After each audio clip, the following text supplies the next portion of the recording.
তখন আজকে আবার চলে এসেছি ফুলর নদীর ব্রিজে।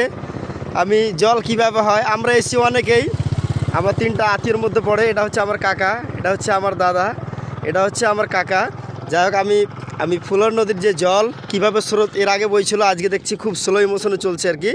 তা আমি আজকে মনে হচ্ছে আমি মরুভূমিতে এসেছি। যাই হোক আমি আমার দাদাকে জিজ্ঞেস করিনি যে আপনি যে ফুলর ব্রিজে এসেছেন আপনাকে কেমন লাগছে বা কেন এসেছেন, একটু বলবেন একটু শর্ট। আর নদীর পরিবেশ সবাই পছন্দ করে, হ্যাঁ। আর এক সময় প্রাচীন যুগে নদীর কূলেই সব বসবাস করতো। অতএব নদীর কূলে এসে কাকেই ভালো লাগবে না, তার মধ্যে কি আমি ব্যতিক্রম, আমাকেও ভালো লাগে। ঠিক, খুব ভালো লাগলো। আমি আমার কাকাদের জিজ্ঞেস করিনি, এরা এসে ফারাক্কা থেকে। কাকা আপনি বলুন তো যে আমাদের যে ফুলর ব্রিজে এসেছেন আপনাকে কেমন লাগছে, আপনাকে ফুলর দৃশ্যটা একটু বলবেন তো। অবশ্যই ভালো জিনিস, যে কোনো সব জায়গায় আছে, যে বড় বড় নদীর তীরে ব্রিজ অবশ্যই আছে। এখানে ফুলের নদীর তীরে যে ব্রিজটা দেখতে পাচ্ছি আমরা, খুব সুন্দর। দুই ধারে, তারপর ওই পাশে দেখতে পাচ্ছি আমরা যে রেলপথ হয়ে গিয়েছে। খুব ভালো জায়গা, খুব সুন্দর লাগছে, যেটা আমরা বাংলা ও বিহারের তারপরে সীমান্তবর্তী এলাকায় অবস্থান করছি এখন।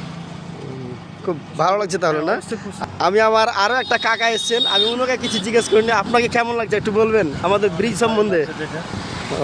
সীমান্ত এরিয়াটা দেখে আরও বেশি ভালো লাগছে। ধন্যবাদ। লাইক, শেয়ার, কমেন্ট, সাবস্ক্রাইব সবাই করবেন। ধন্যবাদ সবাইকে।